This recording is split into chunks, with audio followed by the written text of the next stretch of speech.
您能想象吗？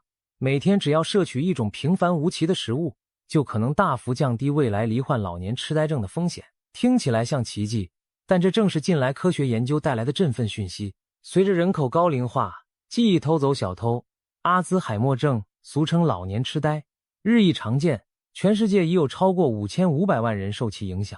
在台湾，失智症病例也快速攀升，目前估计65岁以上长者中，每100人就有约8位罹患失智症，全台累计约有35万名失智症患者。随着台湾即将步入超高龄社会，专家推测，未来15年内这个数字可能突破50万，20年后甚至接近70万。面对这样令人忧心的趋势，难道我们只能无奈地等待记忆凋零吗？其实不然，科学家们一直在寻找预防老年痴呆的方法，而现在，一道希望的曙光出现在我们日常餐桌上。让我们将时光拉回不久前的研究现场。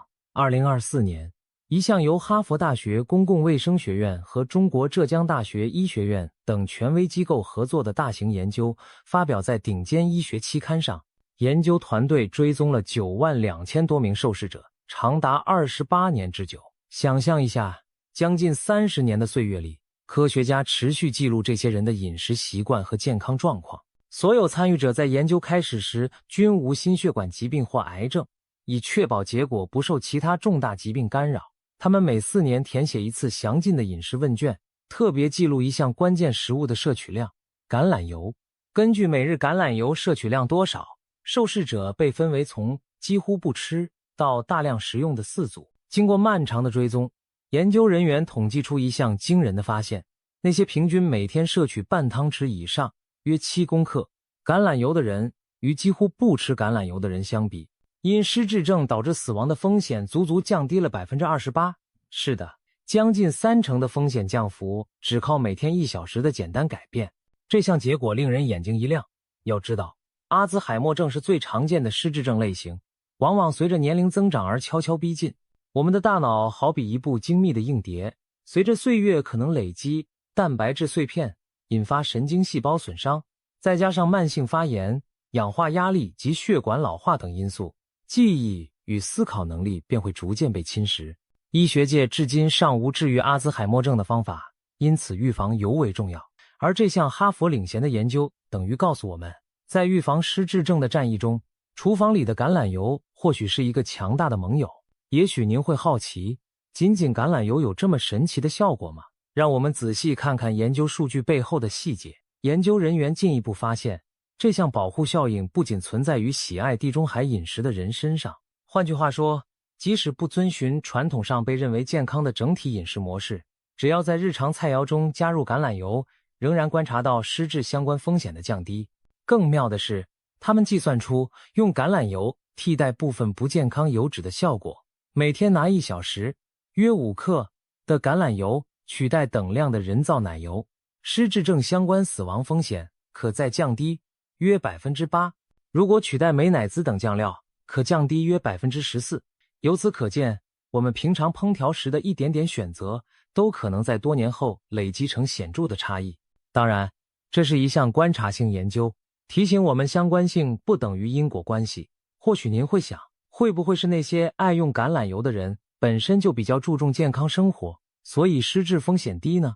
研究者其实已考虑了这点。他们调查发现，经常食用橄榄油的人平均生活方式确实更健康，例如体重较适中，经常运动，不抽烟，并且摄取较多蔬果等等。但是，纵使扣除这些因素，橄榄油本身的摄取量与失智风险依然呈现明显的关联。换言之，橄榄油带来的好处独立于整体饮食品质之外，这暗示橄榄油里可能蕴含特殊的大脑守护成分，直接对我们的脑细胞产生有利影响。那么，橄榄油究竟是怎么做到的呢？让我们走进科学实验室，用通俗易懂的方式解开其中奥秘。天然抗氧化剂减少脑部生锈橄榄油，特别是初榨橄榄油，富含多酚等抗氧化物质，例如橄榄多酚、维生素 E 等等。就像切开的苹果会因氧化而变褐色，我们的大脑细胞也会受到氧化压力损伤，被形容为生锈。抗氧化物能中和有害的自由基，防止细胞受到攻击。研究指出，橄榄油中的某些多酚分子体型小，能穿过血脑屏障进入大脑，直接清除脑中的氧化自由基，保护神经元免受氧化伤害。这种直接的抗氧化保护有助延缓与老年痴呆相关的脑细胞退化、抗发炎、强扶脑内隐形火焰。慢性发炎被认为是导致阿兹海默症的重要推手之一。患者大脑中常见微小但持续的发炎反应，如同一把常年不灭的慢火，悄悄烧毁记忆回路。橄榄油中的明星成分油橄榄苦苷 oleocandle 是一种多酚，具有类似于消炎药的作用。它可以抑制发炎途径中关键酶的活性，从而减少脑部发炎。有科学家戏称，初榨橄榄油辛辣的口感其实就是油橄榄苦苷在发挥作用的味觉体现呢。借由每日摄取一点橄榄油，我们等于是为大脑添加灭火器，让脑中的隐形炎症之火不至于烧得那么旺，促进血管健康，提供大脑源养分。我们的大脑只占全身体重 2%， 却消耗了约 20% 的能量，而良好的脑部血液循环对于维持记忆力至关重要。橄榄油富含单元不饱和脂肪酸，如油酸，这种好油脂有助于降低坏胆固醇，增进心血管健康。长期使用橄榄油的人，心脏病、中风风险较低。心脑血管是一体两面，心脏好，血管通畅，大脑当然获益。橄榄油透过保护血管，间接减少脑卒中和血管性失智的风险。就算是阿兹海默症本身，日益证据显示其发病也和脑部微血管病变有关。因此，橄榄油为大脑提供的不仅是营养，更是一条健康畅通的供氧通路，可能的神经保护和记忆强化。最新的科学研究甚至提出，橄榄油中的活性物质可能提高大脑清除代谢废物的效率。例如，在动物实验中，喂食初榨橄榄油的小鼠，脑中的贝塔类淀粉蛋白沉积减少，突触功能改善，表现出较佳的记忆和学习能力。虽然动物实验不一定能直接套用于人类，但这提供了一个令人振奋的思路。橄榄油或许能促进大脑自我清理，避免有害蛋白质堆积成有如脑内垃圾。同时，橄榄油丰富的维生素 E 和 K 对神经元也有滋养作用，前者保护细胞膜，后者参与脑部代谢。综合这些效应，长期下来有助维持大脑的灵活与记忆力。难怪有人将橄榄油誉为大脑的润滑剂，每天一点点就能让脑中记忆的齿轮转动更顺畅。谈到长期效果，我们不妨看看临床研究怎么说。前面提到的哈佛研究着重于降低失智症相关的死亡风险，结果已经很吸引人了。不过您可能好奇，是否有证据显示橄榄油直接让人不容易得到失智症或记忆退化的比较慢呢？答案是有的。早在2013年，西班牙的一项著名随机对照试验及著名的 PREDIMED 研究就提供了线索。研究者将年长者分成3组，一组采用普通低脂饮食，另2组则是地中海饮食。一组额外每天给予足量的初榨橄榄油，另一组给予坚果。几年后测试发现，使用橄榄油的组别在记忆力和认知测验上的表现明显优于低脂饮食组。也就是说，在严谨的临床试验中，每天加橄榄油的饮食方式确实改善了长者的认知功能。这项发现与哈佛长达念8年的观察结果相互呼应，橄榄油的确对大脑有益，而且效果会随时间持续累积。更令人鼓舞的是，橄榄油对整体健康的长期注意早有定论。2022年，哈佛团队发表过另一项研究，分析几万名美国人20多年的健康资料，结果显示橄榄油摄取量最高的人群每天超过7克，相较于几乎不碰橄榄油者，全因死亡率降低了 19% 至 34%， 其中心脏病死亡风险降低约 19%， 癌症死亡降低 17%， 甚至因神经退行性疾病，包括阿兹海默症在内，致死的风险也降低了将近30%。这些数字提供了强而有力的背景，橄榄油不仅对大脑有好处，对延年益寿也是有帮助的。当然，正如学者所强调的，观察研究无法证明直接因果，我们仍需要更多随机对照试验去确认最佳用量和长期机制。不过，就目前而言，每天摄取1小勺橄榄油已是极为安全且可能有效的做法。从心脏到大脑，橄榄油都展示了令人赞叹的保护潜力。说到这里，也许有观众朋友会想，橄榄油听起来不错，可台式料理能用得上吗？的确，相较于西方饮食，传统华人烹调较少使用橄榄油。不过随着时代进步，如今在台湾超市买到品质优良的特级初榨橄榄油并不难。我们可以结合自己的饮食习惯，巧妙地把这脑部健康的黄金油融入日常。凉拌与佐酱，特级初榨橄榄油香气浓郁，非常适合做成沙拉酱汁或凉拌酱。在家制作简单的和风沙拉时，不妨以橄榄油混合酱油、醋、蒜末当淋酱，或者将穿烫过的青花椰菜、菠菜等蔬菜加点橄榄油拌一拌，既增加风味又摄取到营养。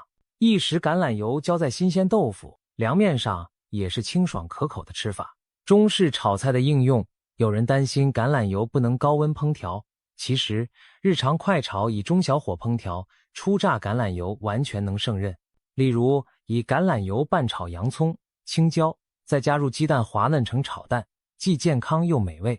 或者烹调意大利面、中式炒面时，用橄榄油爆香蒜头、辣椒，再拌入面条，也是许多家庭尝试过并爱上的做法。重点是在烹调最后阶段淋点橄榄油提香，而非一开始就大火猛炸，如此即可保存其营养价值，取代不健康的油脂。如果您平日习惯抹面包酱、奶油，试着用少许橄榄油取代吧。早餐时，在全麦吐司上滴上几滴橄榄油，搭配番茄切片和起司，就是一道简单版的地中海风味三明治。烘焙时，用橄榄油取代部分奶油或沙拉油，同样能降低饱和脂肪摄取。一点一滴的改变，日积月累会换来身体的感谢。当然，橄榄油并非万灵丹，预防失智症需要的是整体健康生活习惯。国民健康署建议的4大预防策略值得我们参考：多动脑、多运动、均衡饮食、多社会参与。同时还要控制血压、血糖，戒烟限酒，避免头部外伤等等。橄榄油正好可以融入均衡饮食这一环，成为脑部健康餐盘上的重要一角。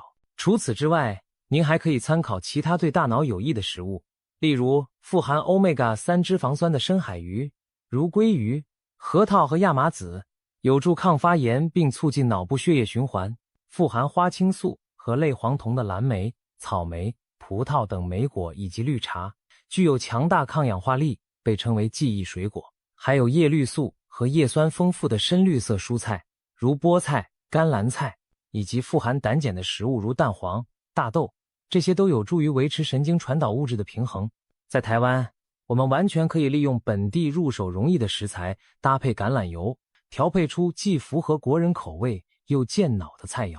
举例来说，一盘蔬菜沙拉加入番茄、紫高丽菜、坚果，再淋上橄榄油酱汁，就是结合地中海与东方元素的脑力套餐。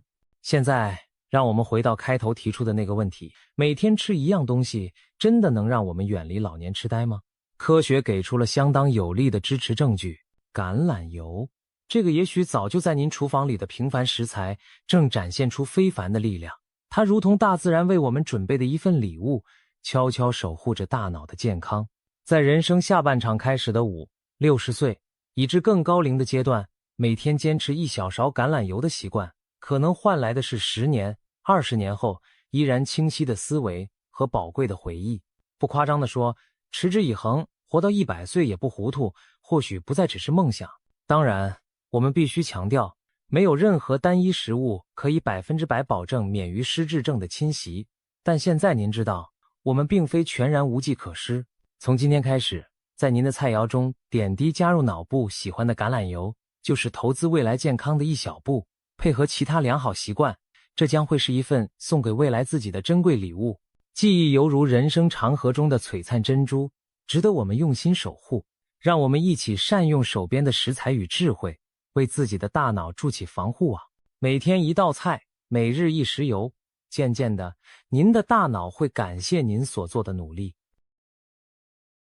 你是不是正抓着一把坚果大快朵颐，心想多吃点对身体好？慢着，有些坚果可能正偷偷伤害你的肾脏，不论年轻还是年长，吃错了坚果，肾脏都会哭给你看。医生甚至警告说，再给你10个肾脏都不够用。听起来夸张吗？其实一点也不。肾脏问题往往就是这样在我们忽视中积累的。今天这期我们就来聊聊5种会伤肾的坚果，以及健康吃坚果的正确打开方式。在深入探讨之前，我们先来了解2个关键点。首先，肾脏到底有多重要？其次，坚果为何被视为健康食品？只有搞清楚这2点，我们才能明白为什么有些坚果对肾脏不友好。提起养生，很多人首先想到护心护肝，却往往忽视了肾脏。实际上，肾脏才是我们身体里默默付出的劳模。每个人都有2颗肾脏，位于腰部脊柱两侧，不起眼却至关重要。肾脏的主要工作是过滤血液，排出废物，它好比人体的污水处理厂。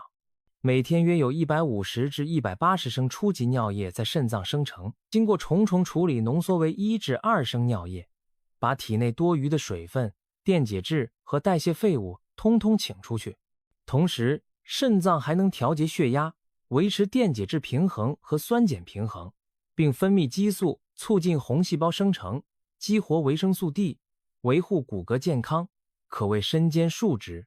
更难能可贵的是，肾脏任劳任怨，极少含泪。许多肾脏疾病在早期并没有明显症状，因为肾脏有很强的代偿能力，哪怕一侧肾脏损失功能，另一侧也能顶上很长时间。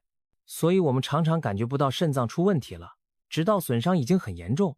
比如慢性肾病患者，肾功能下降到只剩正常的 30% 至 40% 时，可能才开始出现乏力、食欲差、浮肿等症状。在这之前，肾脏一直默默扛活不抱怨，危险也就被我们忽视了。一旦肾功能严重受损，就难以逆转，需要透析甚至换肾，代价惨痛。所以日常保护肾脏非常重要，千万不要等到出事才后悔莫及。既然要聊坚果，我们得先了解坚果到底好在哪儿。坚果，例如杏仁、核桃、腰果、花生等，被称为健康零食不是没有道理的，其营养价值相当高。优质脂肪，坚果富含不饱和脂肪酸，尤其是单不饱和脂肪和部分 Omega-3 脂肪，这类好脂肪有助于降低坏胆固醇，提高好胆固醇，保护心血管健康。植物蛋白，坚果提供植物性蛋白质，是素食者蛋白补充的重要来源。适量的蛋白质有助于维持肌肉和组织修复。膳食纤维，坚果含有丰富的膳食纤维，有利于肠道健康，帮助控制餐后血糖上升速度，并增加饱腹感。维生素和矿物质，坚果是维生素 E、B 族维生素以及镁、钾、锌、硒等矿物质的宝库。维生素 E 是强抗氧化剂，有抗炎抗衰老作用。镁和钾有益于血压控制和神经肌肉功能，硒有助于免疫和甲状腺功能。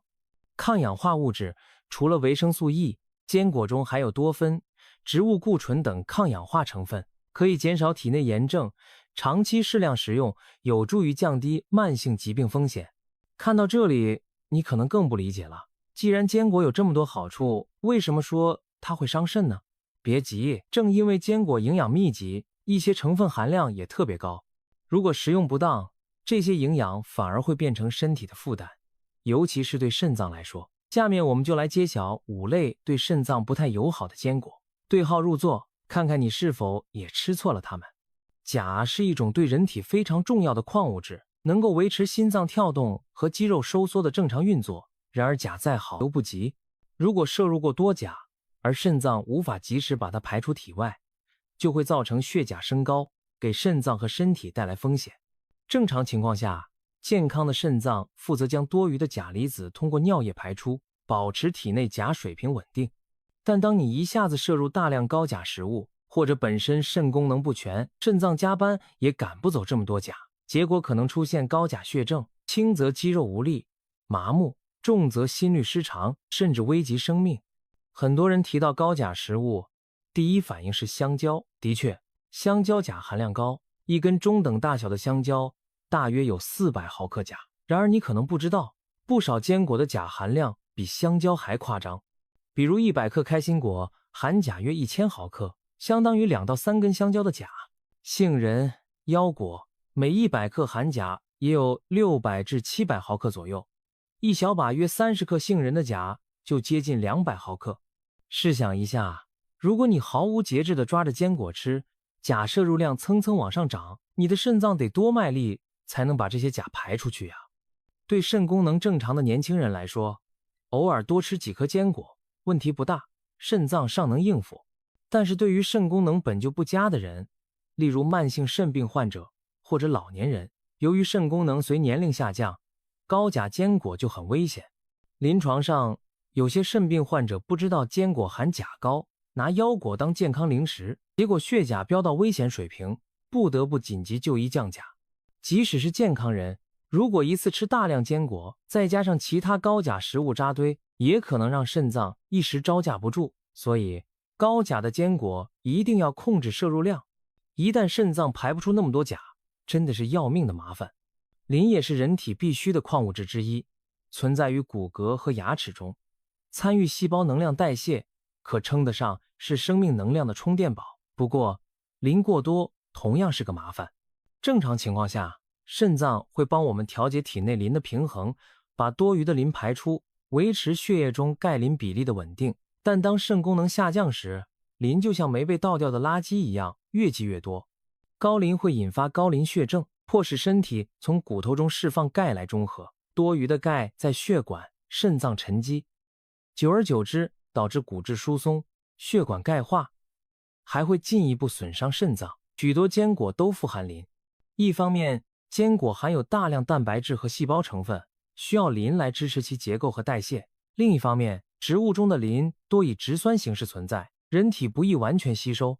然而对于肾脏病人来说，就算只吸收一部分磷，也可能超标。拿腰果来说，每100克腰果含磷约500毫克，南瓜子每100克含磷甚至超过1000毫克，简直是一颗磷炸弹。嗑一下午瓜子，磷摄入量可能就爆表了。如果肾脏无法及时排出这些磷，血磷升高会给肾脏和全身代谢带来沉重负担。高磷是慢性肾病患者最头疼的问题之一。有位肾病患者不忌口，经常吃花生、瓜子等坚果零食，结果血磷长期居高不下，骨密度直线下降，关节疼痛不断，还诱发了继发性甲状旁腺功能亢进，肾功能进一步恶化。医生不得不严令他管住嘴，严格限制高磷食物摄入。即便是健康人，饮食中过多高磷坚果也会增加肾脏的过滤负担，日积月累对肾不利。所以高磷的坚果要少吃，尤其肾功能不好的人更要慎重。草酸听起来陌生，但很多人都听说过草酸钙肾结石。没错，草酸正是导致肾结石最常见的罪魁祸首之一。草酸是植物中常见的有机酸，进入人体后没有任何营养作用，必须由肾脏排出。如果草酸摄入太多，肾脏来不及排干净，就容易和钙结合，形成草酸钙结晶，沉积在肾脏和尿路里，久而久之变成石头，在肾脏里铺马路，对肾脏组织的伤害可想而知。除了结石，草酸堆积还可能直接损伤肾小管，引起急性或慢性肾损伤。坚果中也有不少草酸含量高的品种，尤其是杏仁、腰果、花生、巴西、坚果等，草酸含量都属于高段位。比如28克杏仁含有约120毫克草酸，腰果和花生的草酸含量也很可观。如果你每天坚果不断，再加上喝浓茶、吃菠菜等高草酸食物，那肾脏简直是在草酸的海洋中挣扎。曾经有位年轻人热衷健身，天天喝菠菜坚果奶昔，结果没多久就查出肾里长出了密密麻麻的小结石，把他吓坏了。对于有肾结石病史的人或者慢性肾病患者，高草酸坚果绝对是雷区，一定要避开或严格限制。即使一般人也要当心草酸叠加效应。吃坚果时尽量不要同时大量摄入其他草酸高的食物，可以搭配覆盖食物一起吃，让草酸在肠道就与钙结合排出，并且记得多喝水，帮助把草酸及时排出体外。这样既能享受坚果美味，又不给肾脏添堵。原味坚果本身钠含量不高，但市面上很多坚果都经过调味加工，例如盐橘、腰果、五香、花生、芥末、青豆等。这些零食吃起来香脆过瘾，却往往含有惊人的盐分。一大把咸花生下肚，摄入的钠可能比一包薯片还多，钠会直接影响血压，吃盐多会导致血压升高，这是常识。而高血压被称为沉默的杀手，不仅伤害心血管，也是肾脏的大敌。长期血压过高会损伤肾脏血管，使肾功能下降，并形成恶性循环。肾越差，排钠越困难，血压越高，对肾脏的伤害也越重。除了导致高血压，高盐饮食还会打乱体内水盐平衡，加重肾脏负担。摄入过多盐分后，肾脏得加班工作，把多余的钠排出去，同时身体会锁住更多水分，造成浮肿。有人每天晚上看电视都要嗑瓜子，吃咸坚果，久而久之，血压蹭蹭上涨，整个人也常感觉浮肿疲惫。这其实是肾脏在发出警报，盐吃太多啦。尤其是本身有高血压、肾病、心脏病的人，更要远离加盐的坚果零食，选择原味无添加的坚果，并控制总量，别让一时的咸香痛快最终变成肾脏的无叹息。坚果虽好，但一定要新鲜、安全。如果坚果存放不当，受潮发霉，就可能滋生可怕的黄曲霉毒素。这种毒素由霉菌产生，常见于发霉的花生、玉米等粮食中，被世界卫生组织列为1级致癌物。黄曲霉毒素对肝脏的伤害最为人知，可导致肝癌和急性肝衰竭。但很多人不知道，它对肾脏也有极强的毒性。作为解毒排毒的重要器官，肾脏一旦经常接触这类毒素，组织细胞会受到损伤，严重时可能出现肾衰竭。吃了发霉的花生、坚果，不仅味道苦涩，还会让毒素悄悄入侵身体，危害肝肾健康。即使没有发霉，放置太久的坚果也可能氧化变质。坚果富含脂肪，存放久了会出现哈喇味，也就是油脂酸败的味道，产生过氧化物等有害物质。吃了这种变质坚果，轻则恶心不适，重则伤肝伤肾。曾有新闻报道，一位老人舍不得丢掉反潮发苦的花生，每天吃几颗，结果出现慢性黄曲霉毒素中毒，肝肾功能双双受损。这样的教训值得我们引以为戒。因此，挑选坚果时一定要注意品质，购买正规渠道的新鲜坚果，储存时保持密封干燥，并在保质期内吃完。发现坚果受潮发软、长霉斑或闻起来有哈喇味，就要果断丢弃，别舍不得那点小钱。不新鲜的坚果再有营养，也可能变成毒药，让你的肾脏替你背黑锅。虽然坚果营养丰富，但对于某些人群来说，再健康的食物也要谨慎摄取，坚果也不例外。特别是以下这些情况的人，更要控制坚果的摄入量。慢性肾病患者、肾功能不全者、排钾排磷能力差，坚果中的钾磷容易堆积，引发高血钾、高血磷，加重肾脏负担。肾结石易感人群，这类人对草酸盐特别敏感，高草酸坚果可能诱发结石复发，应尽量避免。高血压及心血管疾病患者需要严格控制盐分摄入，盐橘、坚果等高盐零食会升高血压，间接损伤肾脏。糖尿病患者，这类人常伴有代谢综合征和肾损伤风险。坚果热量高，脂肪多，吃多了容易发胖或血脂升高，进而影响肾脏健康。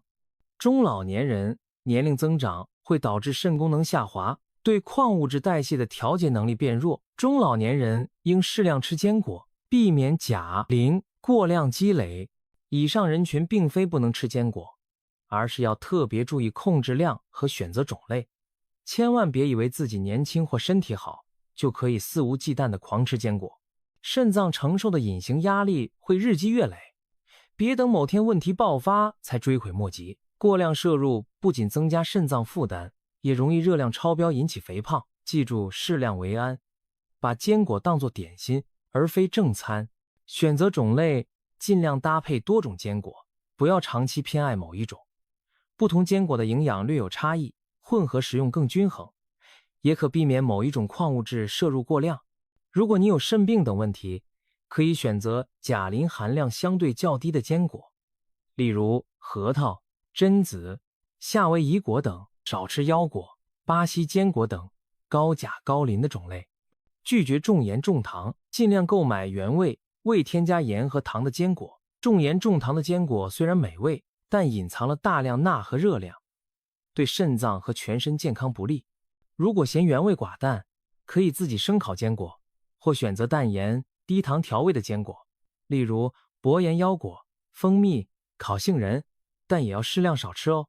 巧妙预处理，一些坚果在食用前可以稍作处理，比如将生杏仁、花生用清水浸泡数小时，再沥干烘烤，可减少部分植酸和草酸，提高营养吸收率。吃坚果时也建议多喝水或搭配水果，这有助于稀释代谢废物，减轻肾脏压力。注意存储，坚果买回家后要密封保存，置于阴凉干燥处，防止受潮霉变。不要一次囤太多，按需购买最新鲜的坚果。定期检查坚果状态，如有发软、发霉、异味或发苦，就立刻丢弃。保持良好的储存习惯，才能确保入口的坚果新鲜安全，免得让肾脏跟着遭殃。听完这些，你是不是对手里的坚果有点敬畏了？别误会，我们并不是让你从此戒掉坚果，而是希望大家吃得明白，吃得安心。坚果的确是好东西，只要掌握正确的方法，就能既享受美味，又不伤害身体。今后吃坚果时，记得想想你的肾，给它减负，注意适量，挑对种类，控制盐分，确保新鲜，保护好我们仅有的2颗肾脏，总比真到了需要10个肾的时候强得多。愿大家都能健康享用坚果，让肾脏一直在线，为我们的幸福生活保驾护航。65岁的张阿姨躺在病床上，再也没有醒来。家人怎么也想不通，明明她已经吃了7年的降压药，但血压一直控制的不太理想，怎么还会突发脑出血？事情发生在一个清晨，张阿姨像往常一样准备起床活动，却突然感到剧烈头痛，接着就一头栽倒在地。家人发现后赶紧将她送往医院，医生测得她的血压飙到了高压200，低压110毫米汞柱。进一步检查发现她的大脑已经出现大面积出血。虽然医生们竭尽全力抢救，但最终还是没能把她从死神手里拉回来。这一切让人悲痛又疑惑。要知道，高血压被称为无声杀手，长期不受控会严重威胁生命。然而张阿姨一直在吃降压药，理论上血压应该稳住了才对，为什么还会出现脑血管爆裂的惨剧呢？医生在详细询问了她的用药和生活习惯后，摇着头指出，她其实一直在犯3个致命的错误。他也感慨，如果这些误区能及时纠正，这场悲剧本可以避免。这3个错误为他的健康埋下了隐患，也给所有正在服用降压药的患者敲响了警钟。高血压是中老年人中最常见的慢性病之一，据统计，大约每4个成人中就有1人中招。更可怕的是，高血压往往没有明显症状，不知不觉就会损害心脏、血管、肾脏等器官，因此它被形象地称为无声杀手。血压长期居高不下，随时可能埋下大祸根，轻则引发头晕、胸闷，重则导致心肌梗死、肾功能衰竭，甚至脑中风。脑中风分为血管堵塞的脑梗和血管破裂、出血的脑出血，2种都很危险。其中，高血压正是脑出血最大的诱因。血压持续过高，会让动脉血管壁变得又硬又脆，像老化的水管一样失去弹性。这时候如果血压突然飙升，脆弱的血管就可能承受不住压力，砰的一声破裂，在脑组织中引发出血。一旦大脑出血面积过大，脑细胞大量死亡，往往会危及生命。就像张阿姨不幸发生的那样，高血压的危害远不止脑中风一种。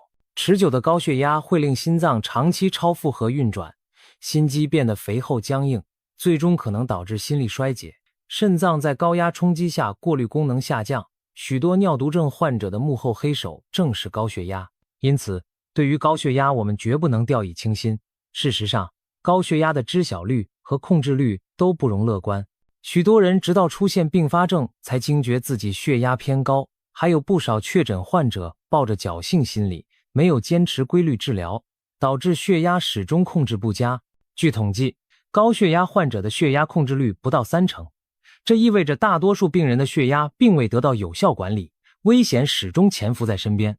像张阿姨这样的悲剧并非个例，这也正是医生们一再强调规范治疗的重要原因。医生常说，血压高了就要按时吃药，这些降压药通过各种机制帮我们把血压摁下来，比如扩张血管、减少心脏负担、促进排盐利尿等等。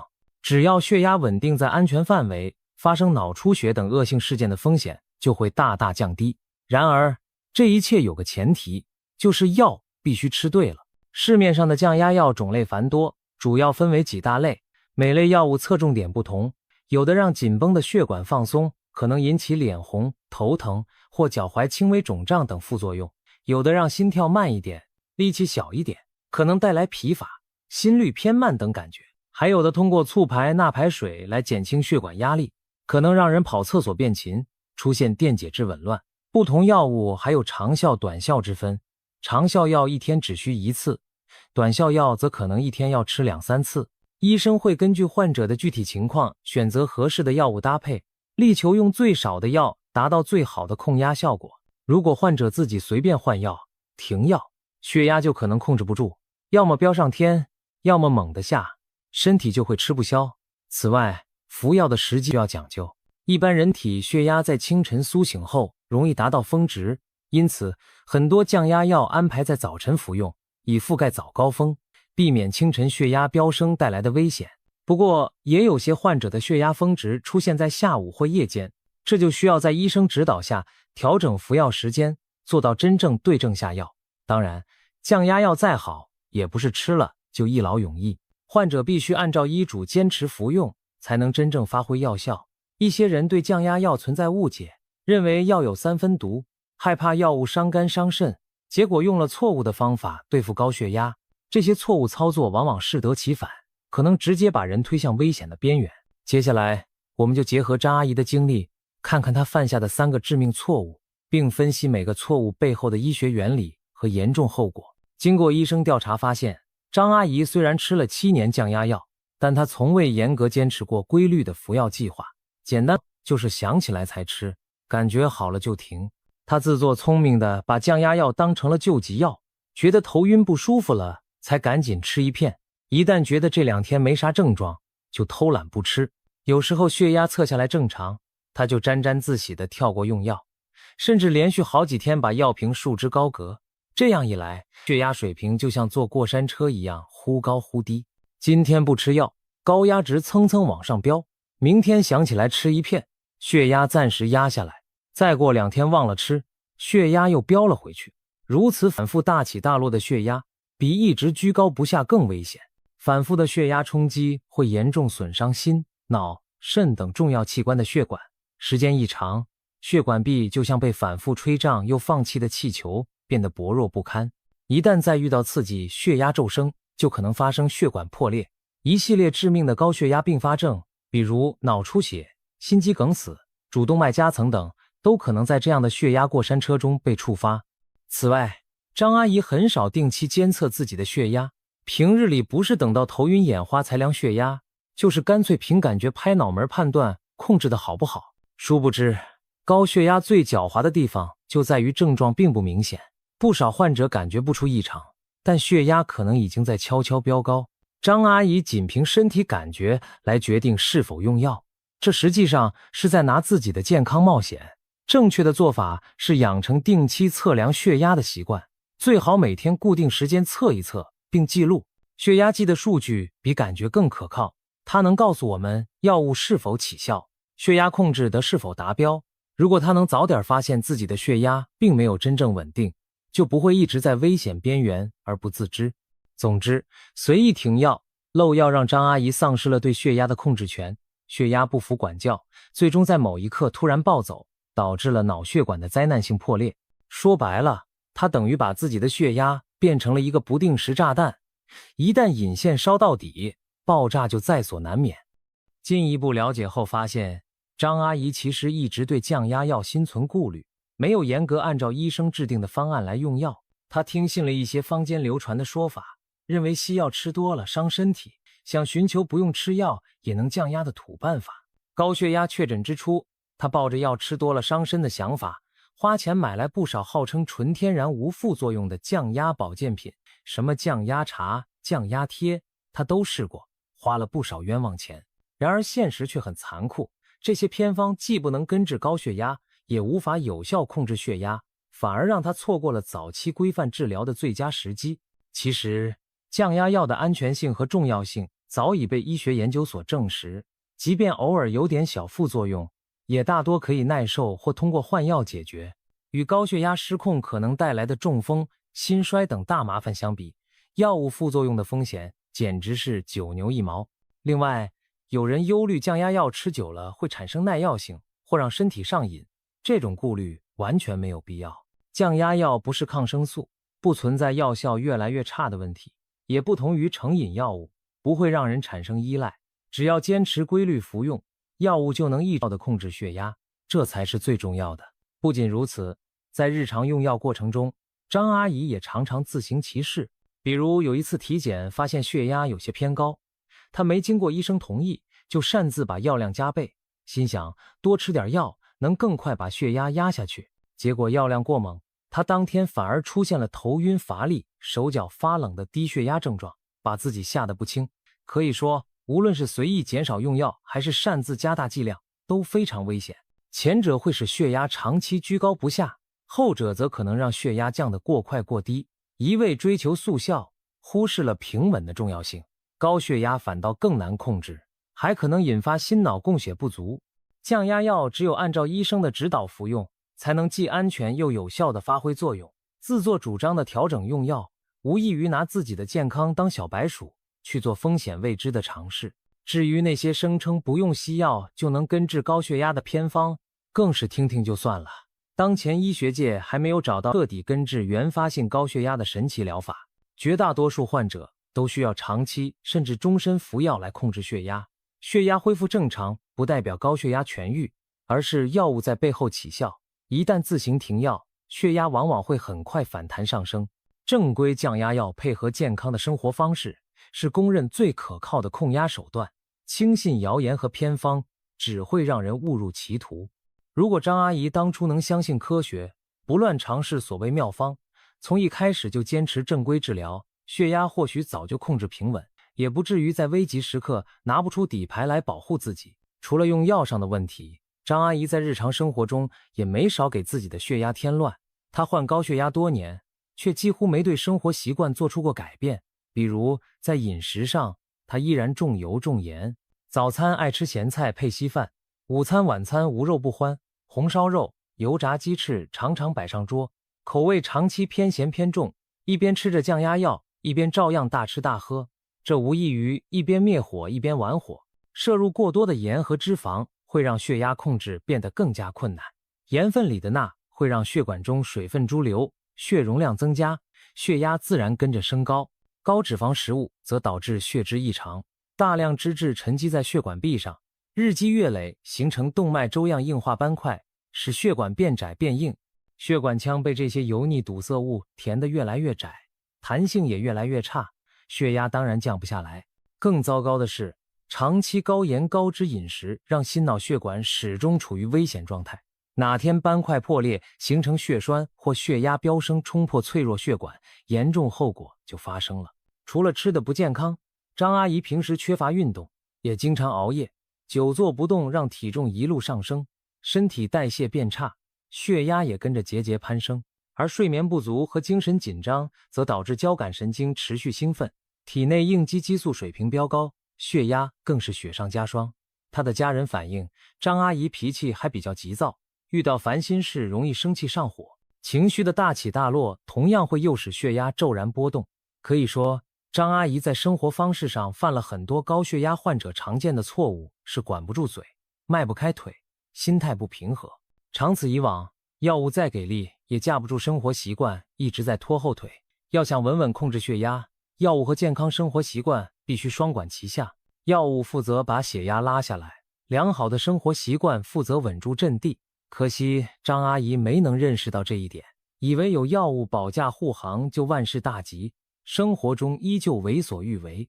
结果血压在药物和不良习惯的拉扯下始终未能达标，最终导致了悲剧的发生。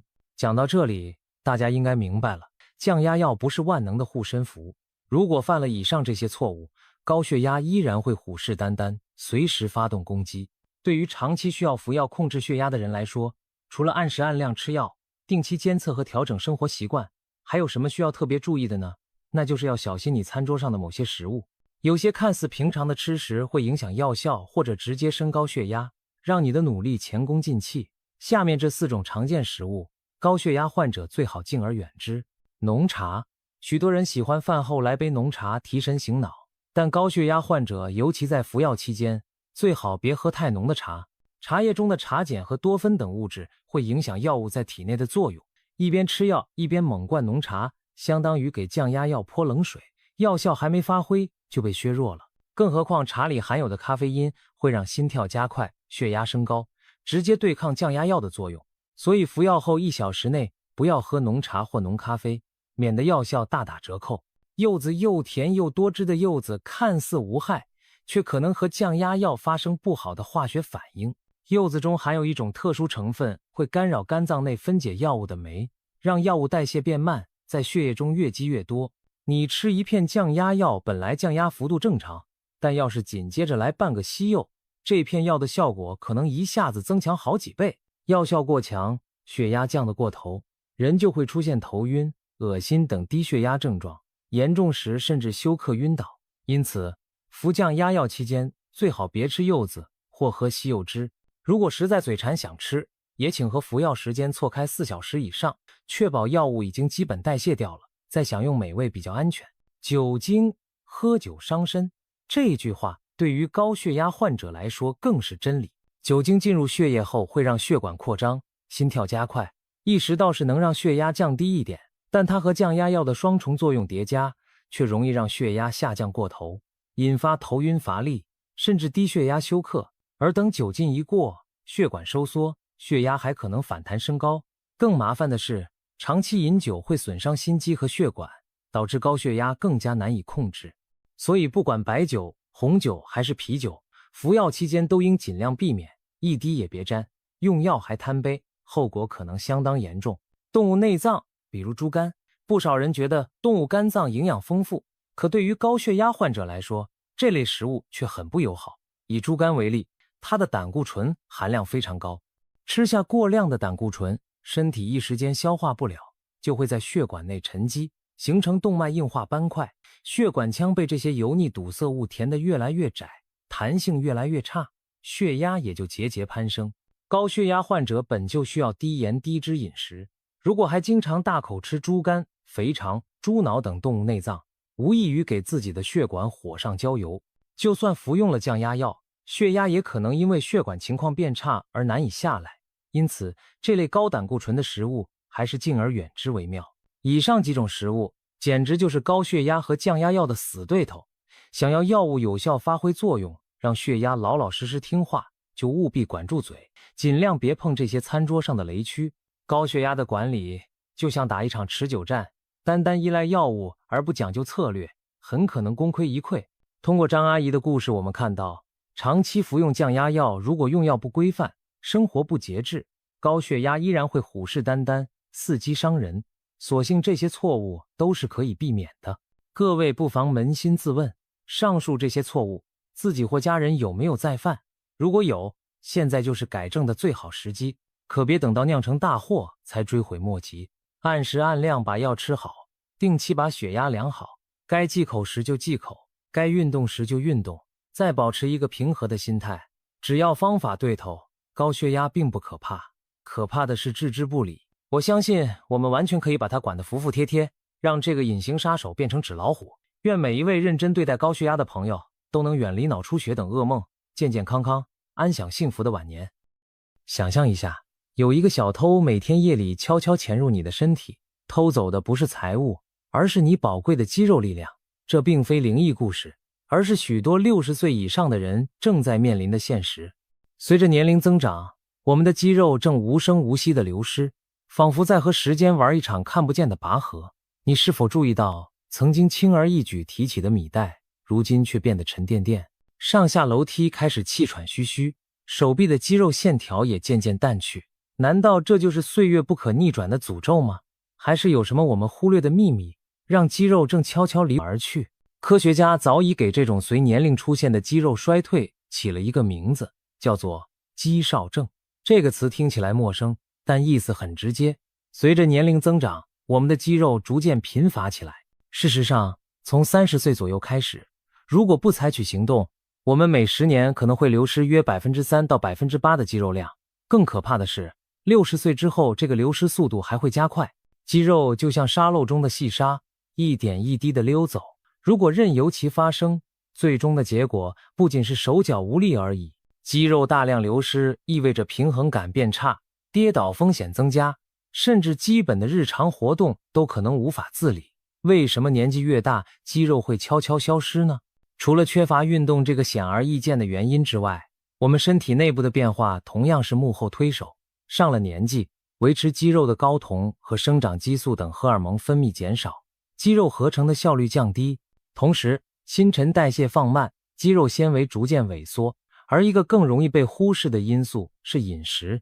随着岁月积累，许多人反而吃得越来越少，特别是蛋白质摄取严重不足，味觉变淡，牙口不好，再加上独居或行动不便，让很多长者不愿费心准备丰盛的餐食。长期下来，身体得不到充足的养分，只好开始拆东墙补西墙，悄悄分解自身的肌肉来提供能量。营养缺乏会带来一连串的骨牌效应，缺乏足够蛋白质时，肌肉得不到应有的原料去修复和生长，结果只会日渐萎缩。缺少维生素 D 时，肌肉力量和协调性下降，腿脚容易无力，走路不稳。缺乏健康脂肪，例如 Omega-3 脂肪酸，体内慢性炎症增加，肌肉细胞更容易受损。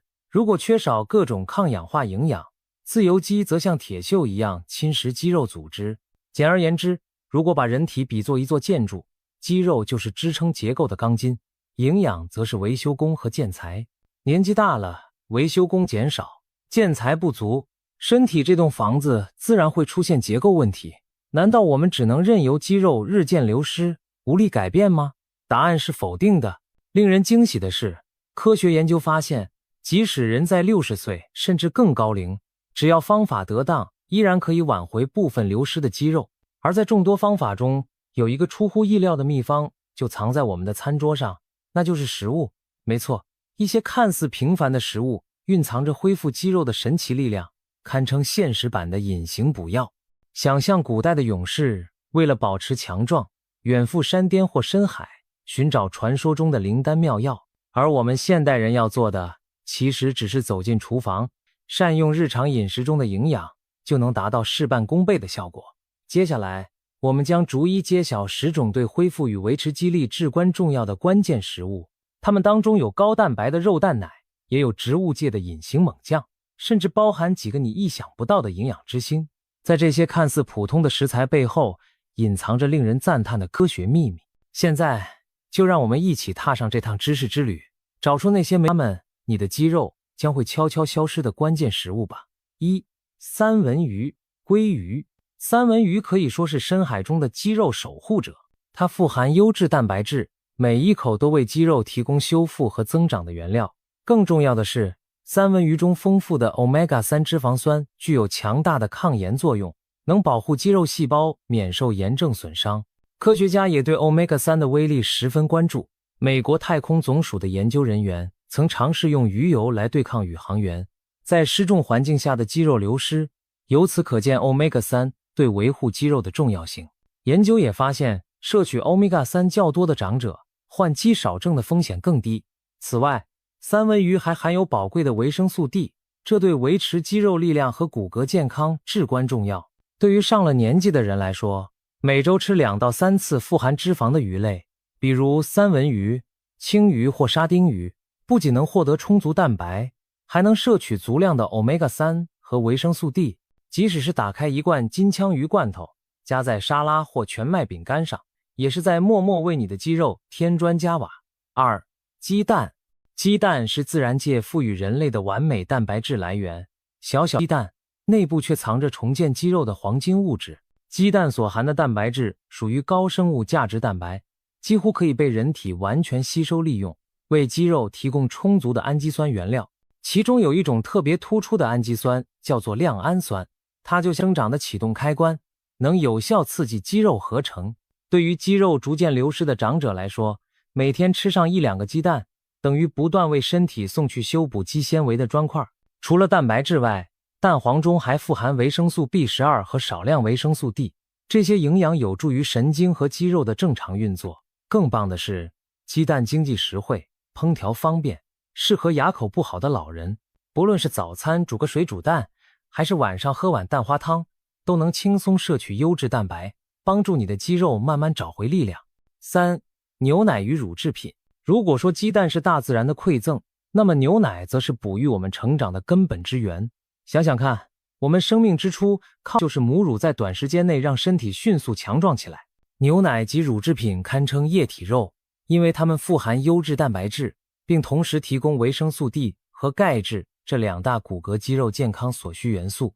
国际上的健康组织也建议老年人多摄取蛋白质和维生素 D 来预防肌肉流失，而一杯牛奶正好将这2者打包送上。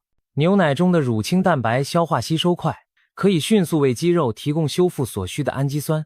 酪蛋白消化较慢，去为身体供给氨基酸，可谓提供了即刻补充和持久供给双重保障的营养组合。此外，钙和维生素 D 的组合有助于维持肌肉收缩功能，减少因腿软跌倒的风险。对于不能喝鲜奶的人，酸奶和奶酪也是很好的选择。发酵过程让营养更易吸收。一杯温牛奶配全麦面包，一碗加了牛奶的燕麦粥，或者下午来一小碗高蛋白的希腊酸奶，都是简单可行的补充方式，在滋养骨骼同时，也悄悄为肌肉储备了力量。4. 瘦肉。自古以来，肉类就与力量密不可分。传说古希腊大力士米洛每天要吃下惊人的肉量才能维持他的肌肉块头。虽然我们不需要那样极端，但适量摄取瘦肉对增强肌力确实大有裨益。瘦肉指脂肪含量较低的肉类，例如鸡胸肉、火鸡肉、瘦牛肉或瘦猪肉等。这些肉富含完全蛋白质，提供肌肉生长所需的全部氨基酸。更妙的是，红肉中还含有肌酸，这种物质是肌肉产生爆发力的燃料，适量摄取可以提高肌肉训练的成效。红肉同时也是铁和维生素 B12 的重要来源，有助于预防贫血，确保肌肉获得充足的氧气和营养。白肉如鸡肉则脂肪更低，适合作为日常蛋白质补充。对于60岁以上的人，在菜肴中加入一份掌心大小的瘦肉，不论是清蒸鸡块、红烧牛肉还是瘦猪肉炖汤，都能为肌肉提供必要的养分。记得尽量避开肥肉和过度加工的肉制品，以免摄入过多的饱和脂肪和盐分。选择新鲜的瘦肉并搭配蔬菜一起食用，才能既增强肌肉又维护心血管健康。5. 豆类。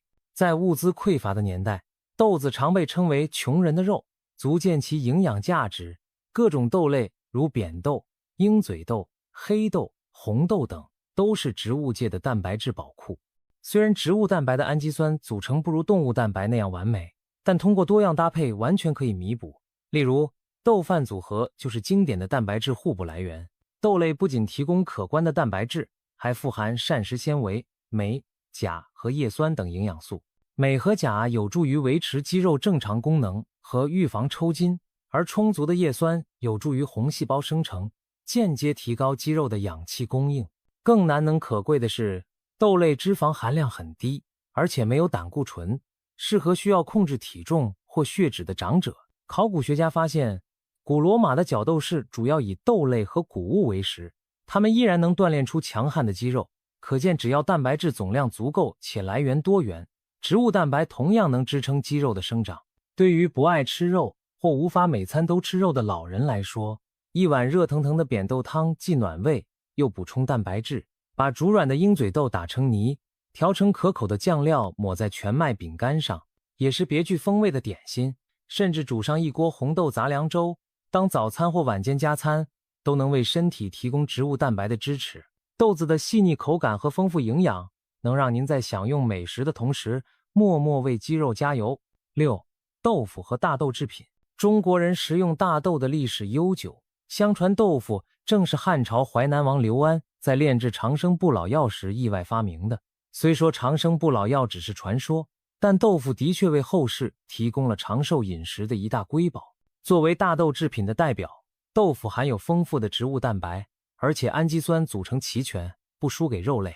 对于牙口不好的长者来说，豆腐细嫩软滑，极易咀嚼和消化，是补充蛋白质的理想选择。除了蛋白质，大豆还含有钙、铁、镁等矿物质，并且富含大豆异黄酮，这种植物化合物有类雌激素作用，在一定程度上可以帮助更年期后的女性维护骨骼和肌肉的健康。难怪东方许多长寿地区，如日本的冲绳，老人家的餐桌上经常能看到豆腐或纳豆的身影。对于希望增强肌力的老人来说，每天来一杯温热的豆浆，或是在炒菜、煮汤时加入一块豆腐，都能为身体提供宝贵的优质蛋白。甚至可以试试把毛豆、新鲜连荚大豆煮熟当零食，轻轻松松摄取植物蛋白的同时，也享受了咸香可口的乐趣。7. 坚果和种子。别看坚果和种子个头小，它们可是能量与营养的浓缩包。杏仁、核桃、腰果、南瓜子、芝麻等等，每一颗都蕴含着对肌肉有益的宝藏。首先，坚果富含优质的不饱和脂肪酸，有助于降低体内炎症，这对保护肌肉细胞十分重要。适量的健康脂肪还能为荷尔蒙合成提供原料，帮助维持男性睾酮等激素的平衡，从而间接减缓肌肉流失。其次，坚果和籽类提供了一定量的植物蛋白，虽然含量不如肉类，但作为零食或佐餐，正好补足全天的蛋白质摄入。更值得一提的是，它们富含维生素 E、镁和锌等微量营养。维生素 E 是一种强抗氧化剂，能保护肌肉细胞膜不受自由基破坏。镁则参与肌肉的收缩与放松，有助于防止抽筋并提升力量。锌在肌肉修复过程中扮演重要角色。难怪许多长寿地区的老人都养成每天吃坚果的习惯。每日一小把混合坚果，既能提供稳定能量，又不会导致血糖大幅波动，还为肌肉健康添了一道保险。比如早餐在燕麦粥里撒些核桃碎或亚麻籽，沙拉上点缀南瓜籽，或者下午茶来几颗杏仁配杯热茶，都是简单又美味的选择。需要注意的是，坚果热量较高，每天1把即可，不必贪多。坚持适量长期食用，才能发挥最佳效果。8. 深绿色蔬菜。还记得卡通片里的大力水手补派吗？他每次吃下1听菠菜就力量暴增。虽然现实中不会立刻让肌肉成倍增长，但绿叶蔬菜对肌肉的好处绝不只是传说。像菠菜、羽衣、甘蓝、西兰花、芥蓝等深绿色蔬菜，富含多种有益于肌肉的营养成分。首先，它们含有丰富的抗氧化物质和维生素 C， 有助于清除体内过多的自由基，减轻对肌肉的慢性损伤。维生素 C 也参与胶原蛋白的合成，这对修复肌肉组织和韧带很关键。其次，绿叶菜是镁和钾的极佳来源，这两种矿物质可以帮助维持肌肉正常收缩和神经信号传导，让你的腿脚更有力，不容易抽筋。更有趣的是，菠菜等蔬菜中的天然硝酸盐在体内会转化为一氧化氮，能够扩张血管，提升肌肉的血液循环。有研究发现，经常吃富含硝酸盐蔬菜的老人，腿部肌肉力量和步行速度都优于很少吃蔬菜的人。对于60岁以上的人群，每餐最好保证有一份绿叶蔬菜，比如一盘清炒菠菜或芥蓝，或者在三明治里加几片生菜叶。长期坚持下来，你可能会发现自己走路更稳，腿脚更轻松。总之，不要小看餐盘里那一抹绿色，它正在悄悄为你的肌肉健康保驾护航。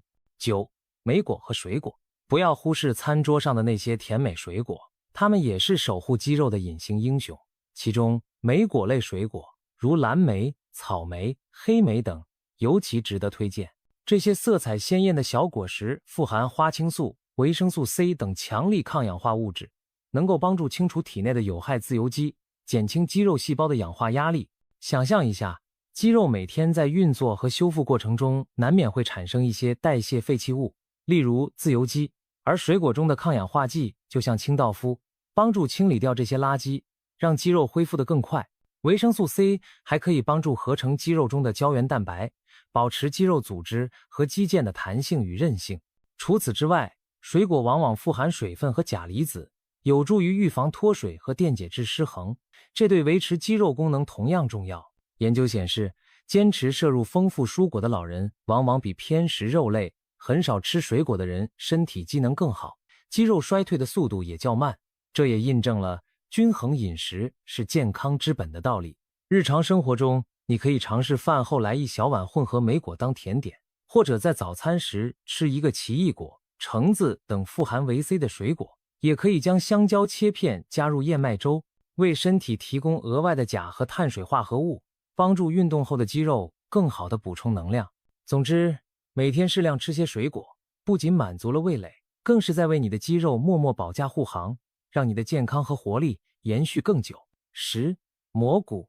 蘑菇是餐桌上的另一个饮食高人，古埃及人称蘑菇为永生植物，据说只有法老才能享用这份美味，可见古人早已察觉蘑菇的神奇之处。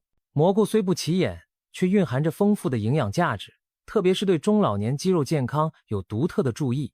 首先，蘑菇是少数非动物性食材中维生素 D 的来源之一。许多老人因为很少晒太阳，体内维生素 D 水平偏低，而维 D 不足会导致肌肉无力、平衡感差。经常食用适量的蘑菇，可以在一定程度上补充维生素 D， 帮助改善肌肉功能。更妙的是，如果将新鲜香菇放在阳光下晒一晒，它们自身会额外合成维生素 D。晒干的蘑菇拿来烹调入菜，营养更为丰富。其次，蘑菇富含硒元素和多种抗氧化物，这些成分能保护肌肉细胞免受氧化应激的伤害，并支持免疫功能。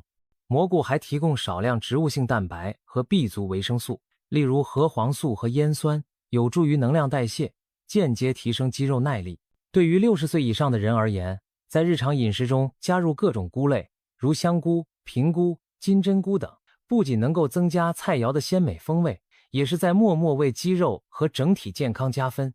一碗香菇炖鸡汤，一道清炒蘑菇蔬菜，或者将蘑菇切片烤至金黄，都能让你在美味与健康之间兼得。如今，我们已经找到了对抗肌肉流失的秘密武器，那就是均衡且营养丰富的饮食。回顾以上这10种食物，它们无一不是大自然的恩赐。通过摄入充足的蛋白质、维生素 D、Omega-3 脂肪酸以及各类抗氧化营养，我们可以帮助身体重建肌肉，恢复力量。当然，光有饮食还不够，适当的力量训练和规律运动同样不可或缺。饮食提供原料和能量，运动则发出肌肉生长的信号，两者结合才能让肌肉真正强健起来。好消息是，无论你现在是60岁还是80岁，只要开始行动，都不算晚。每天多为自己准备一些富含上述营养的食物，配合力所能及的运动，比如散步、简单的阻力训练，日积月累之下，身体慢慢发生惊人的改变。那些曾经松垮无力的肌肉会一点点变得结实，原本需要扶着栏杆才能上下的楼梯也将变得轻松自如。最重要的是，通过改善饮食和生活习惯，我们不仅仅找回肌肉，更是在找回对生活的掌控感和自信。想象未来的某一天，你精神矍铄地提着菜篮走在市场，腰杆笔直，步伐稳健，旁人投来惊讶佩服的目光，夸奖你看起来一点也不像这个年纪的人。那时你会心一笑，因为你知道自己的活力秘密就藏在每天的餐盘里。岁月带来的挑战并不可怕，可怕的是我们主动放弃了对抗的机会。现在就开始善待自己的身体吧，让营养丰富的美食成为对抗肌肉流失的最佳盟友，用美味唤醒肌肉，用行动对抗时间，让我们一起朝着更健康、更有力的未来迈进。深夜迎来了一阵暴风雨之后，清晨的窗外还带点潮湿的气息。60出头的老王正在床上甜甜的睡着，突然胸口一阵剧痛拉响了他的警报。他大汗淋漓，感觉胸腔里仿佛压着一块大石头，喘不过气来。老王痛得脸色苍白，豆大的冷汗顺着额头滚落，左臂一阵阵发麻。家人见状，立刻拨打急救电话。几分钟后，救护车尖笑着穿过雨后的街道，将老王火速送往医院。经过一系列紧急抢救，老王捡回了一条命。医生说他这是典型的心肌梗死，也就是大家常说的心梗。幸亏送医及时，不然后果不堪设想。术后，医生和老王聊天，追问事发前后的情况。原来老王平时就有高血压、高血脂这些老毛病，再加上昨晚吃了烧烤，喝了点小酒，睡前又喝水，这一来二去，夜里人体失水，本来血液就变浓稠，偏偏早上血压激增，促使原本就狭窄的冠状动脉里一下子堵了个血栓。就这样，老王在睡梦中险些被粘稠的血液夺去了性命。听完医生解释，老王后怕地瞪大眼睛，不敢相信地问：血液竟然也会变黏，会把血管堵住？医生点点头，解释说人上了年纪，血管容易长斑块，血液粘稠，更容易形成血栓。他叮嘱老王，幸亏这次挺过来了，以后睡前和清晨都要记得喝点水，别再让血液这么黏糊糊了。老王连连点头，感叹这句多喝水的老话可真不是白说的。医生笑了笑，表示有时候最普通的白开水就是最好的血液稀释剂。其实不只是老王，很多中老年人甚至一些年轻人都面临着血液粘稠的问题。血液粘稠、血管堵塞，听起来很遥远，其实就在我们身边悄悄发生。许多突发的脑梗、心梗背后都藏着血液变黏变稠的隐患。我们常说血脉畅通，人体就像一个复杂的给养网络，血液是生命之河，流遍全身。当这条河流足够清澈顺畅时，身体各个器官才能得到充足养分。但如果河水变得粘稠、垃圾淤积，那就危险了。想象一下，一条河流如果变成了浓浓的浆汁，流速减慢，泥沙沉积，最终可能会在某个狭窄处堵塞成一座堤坝。人体的血管遇到这种情况，就是血栓形成。简单说，血液在血管里结成了块，彻底堵住了生命通道。那么有没有办法让我们的生命之河不那么粘稠，流得又快又好呢？难道只能靠吃药打针吗？其实在我们身边就藏着一些天然的血液稀释剂，帮助血液保持通畅，让血管更通透，远离那些可怕的脑梗和心梗。今天我们就来聊聊这些日常却强大的健康小帮手。首先，我们需要了解血液为什么会变稠。所谓血液粘稠，其实可以理解为血液里的固体成分比例过高，或者血浆里堆满了脂肪、糖分等物质。血液不是清水，而更像是一碗混合了红细胞、白细胞、血小板以及各种养分、废物的浓汤。如果人体缺水，或是血液里的脂类、糖类过多，这碗汤就会变稠，流动速度减慢。年纪大的人新陈代谢变慢，血液粘稠度往往比年轻人高一些。再比如所谓的三高，高血脂会让血液里的脂肪增多，抽血放置一会儿，血清都能泛出油花。高血糖会使血液呈高渗状态，过多的糖分让血液变得黏糊糊。高血压则会使血管长期承受较大的压力冲击，血管壁受损，更容易形成血栓。动脉硬化呢，就好比水管内壁结了厚厚的水垢，血管腔变窄，本来就不通畅，再加上粘稠的血液更容易堵，于是高血压、高血脂、高血糖常常联手，让血管变得又窄又堵，最终导致脑中风或心梗的发生。听起来有点可怕，对吧？别急，这就是我们要找那些血液稀释剂的原因。既然血稠主要是缺水和血脂，血糖过高导致，我们就从这几方面下手。在日常生活中，其实有很多简简单单的东西就能帮忙稀释血液，清理血管垃圾。其中最简单有效的一个法宝，你每天都碰得到，那就是水。水看似平平无奇，却是维持生命和健康的第一要素。医生们常挂在嘴边的多喝水可不是没有道理的。人体约有60%是由水构成，血液更是水做的，血浆大部分是水分。如果平时饮水不足，血容量就会减少，血液中的各种物质浓度升高，粘稠度自然增加。相反，如果我们及时补充水分，血液得到稀释，就没那么黏了，流动也更顺畅。老王的例子已经说明了，人在夜间睡觉时也会不断失水，清晨往往是血液最粘稠的时候，所以每天早起先喝一杯温开水，是很多心血管专家的共同建议。这杯水就像给夜间变稠的血液加点稀释剂，能降低清晨突发心梗、中风的风险。很多研究也支持喝水的益处，有统计显示，每天喝足量白开水的人，心血管疾病发生率明显更低。比如有研究追踪发现，每天喝5杯以上水的人，致命心梗的风险比每天只喝2杯水的人降低近1半。这个数字听起来惊人，却从侧面印证了水的价值。当然，多喝水也需要讲究方法，并不是一次灌下几升水就万事大吉了，而是要少量多次均匀饮水，每天保证1500至2000毫升左右的水摄入，也就是大约8杯水。出汗多的时候还要适当增加。此外，掌握喝水的黄金时段也很重要。清晨起床后、3餐之间、晚上睡前1小时都适宜各喝1杯水，尤其是睡前的这杯水，不要怕起夜麻烦。少量水分能防止夜间血液过度粘稠，对中老年人尤其重要。当然，如果肾功能不好，医生会有具体水量建议，这里指的是一般健康人的情况。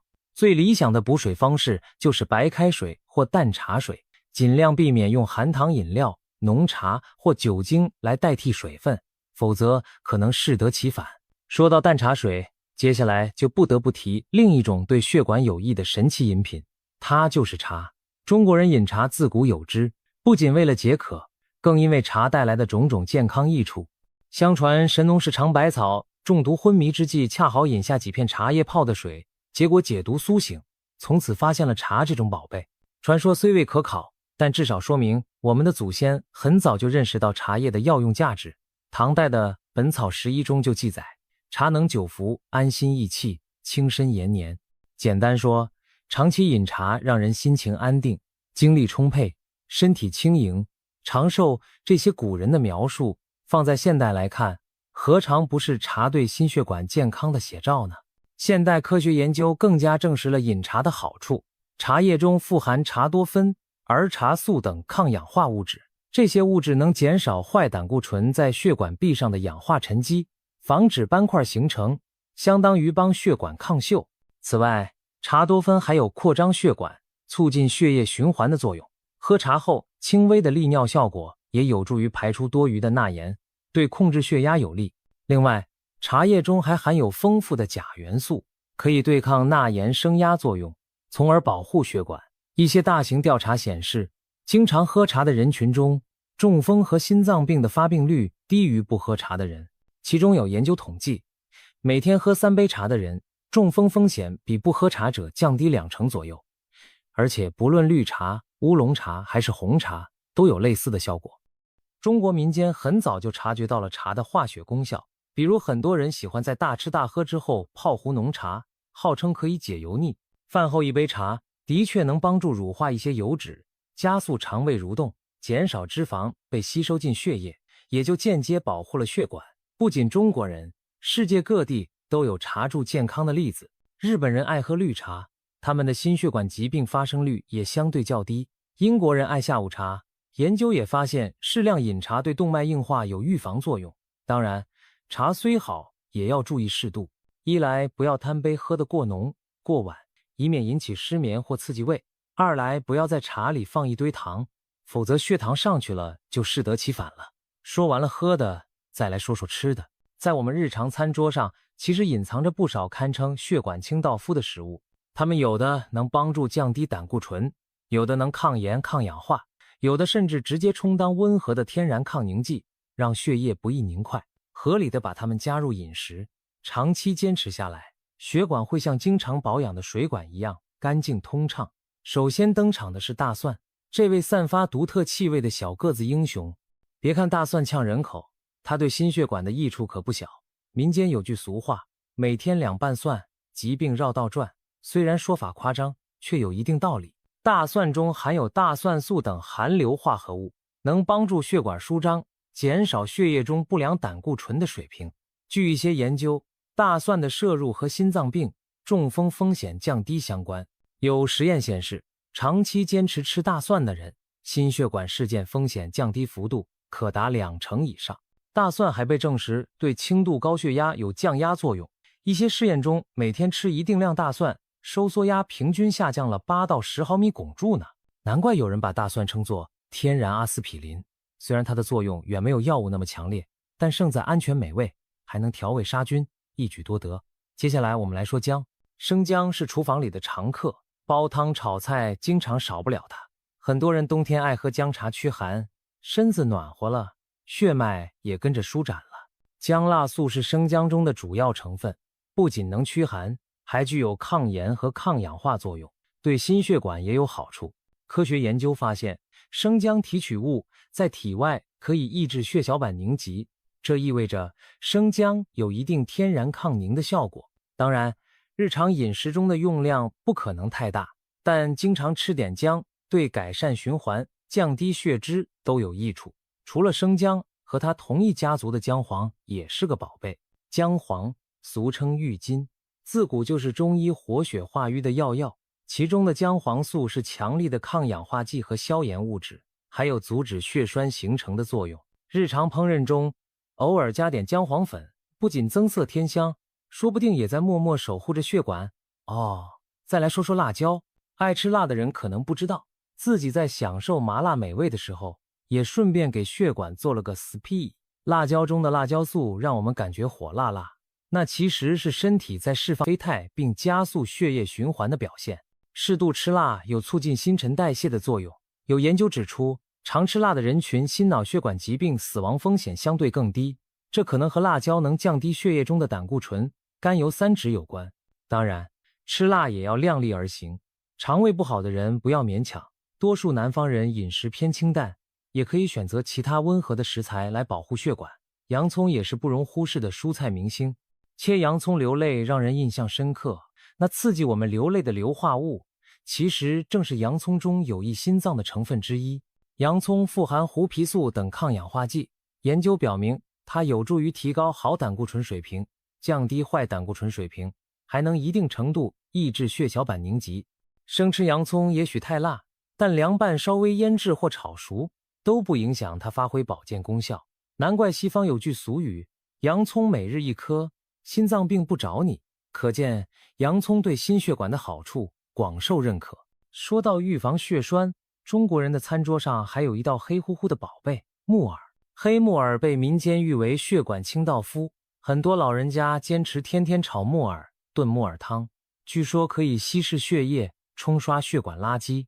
这种说法并非空穴来风，现代研究从木耳中分离出一种抗血小板聚集的物质，简单说就是木耳里的有效成分能让血液不易凝成块，所以经常吃点木耳，对预防血栓形成可能有帮助。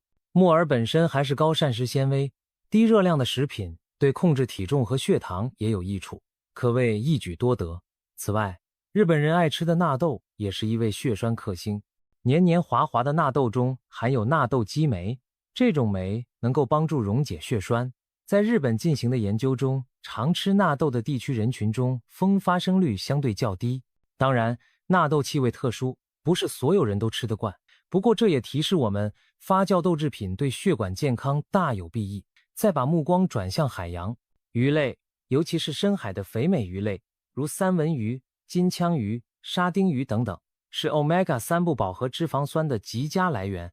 Omega-3 被称为血液清道夫，因为它能降低血液中的甘油三酯水平，减少炎症反应，还有轻度抗凝的作用。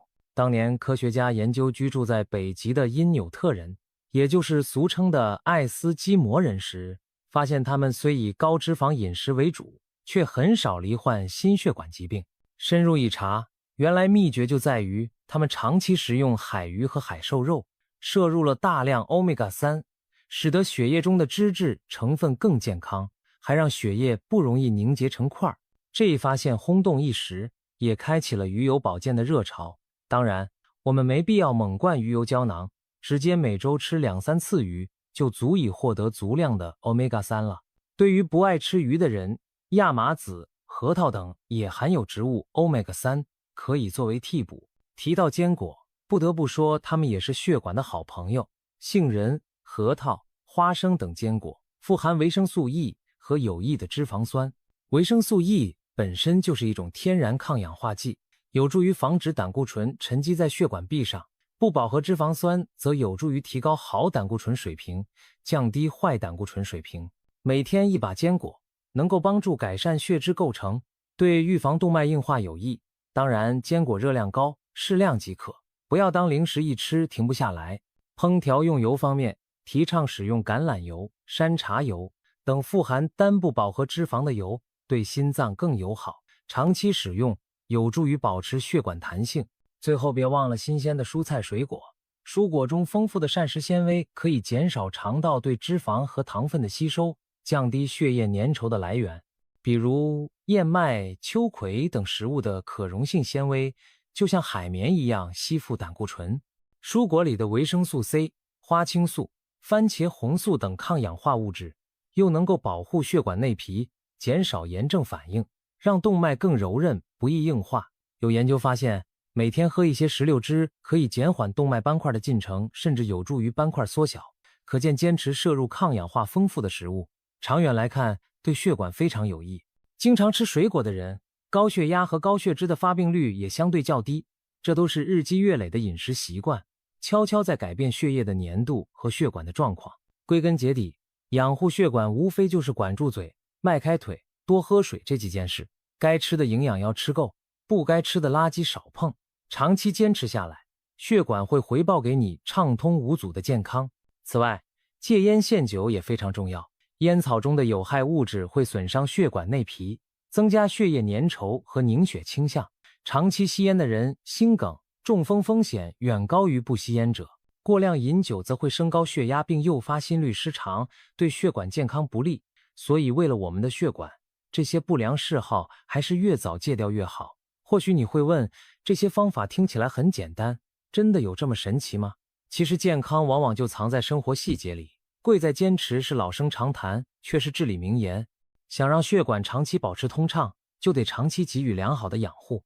别小看每天的一杯水、一杯茶、一瓣蒜、一把坚果等等，它们加起来日复一日地滋养着我们的血管，就像涓涓细流汇成江河。最终你会惊喜地发现，自己的血管真的比同龄人更年轻、更干净。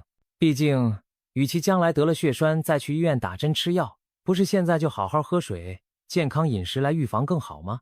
所以，从现在开始行动吧，给自己倒一杯温热的白开水，泡一壶清香的绿茶，买菜时挑选一些对心脏有益的食材，让我们和家人一起养成这些健康的小习惯。或许短期内感觉不到什么不同，但坚持下去，你的血液会越来越清澈，精神越来越充沛。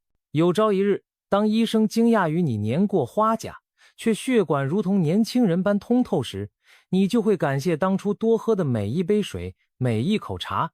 下次再听到多喝水这句话，可别再不以为然了。这看似简单的叮嘱，其实蕴含着大大的健康智慧。用水滋养血液，用茶和美食守护心脏，让我们远离三高，远离脑梗和心，拥有长长久久的健康人生。